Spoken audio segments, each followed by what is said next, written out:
तो सुभद्रा हिताधिकारी मानक पई आसिला सबुठु बड़ खबर। कारण जो हिताधिकारी माने सुभद्रा रे आवेदन करथिले एवं सेमानकर केवाईसी स्टेटस टी पेंडिंग देखाउथिला, वर्तमान आम राज्य सरकार सेमानक फॉर्म गुडी को सक्सेस कर दैछंती। अर्थात सेमानकर केवाईसी स्टेटस टी ऑटोमेटिकली सक्सेसफुल होई सारिछि। जेमिति कि आपण माने आपनक स्क्रीन रे भी देखि पारथिबे, आपण माने देखि पारथिबे ए सब केमिति सक्सेस हो जाइछि। एवं आउ गोटिए कथा, एथि मध्ये रे जेउ माने भी हमर ओटीपी देकी हो किंबा फिंगरप्रिंट देकी हो किंबा फेस स्कैन द्वारा ही सुभद्रा योजना रे आवेदन करथिले, ताहाले सेमानकर समस्तंकर केवाईसी स्टेटस टी सक्सेसफुल होई सारिछि। तेणु आपण माने जोठी भी फॉर्म पकेइथिले सेटाकु मध्ये जाई निजर स्टेटस टी को चेक करि परिबे।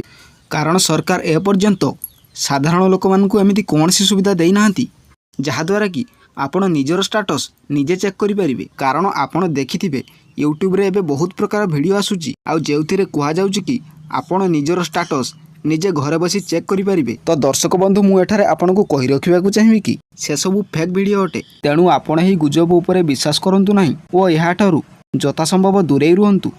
तो दर्शक बंधु यह थिला सुभद्रा हिताधिकारी मानक पई सबुठ बड़ खबर। तो दर्शक बंधु जदि वीडियोटी इनफॉर्मेटिव लागि थाए ताहाले वीडियोटी को एक लाइक करिबा सह चैनल को सब्सक्राइब कर नियंतु। तो रहुची जय जगन्नाथ।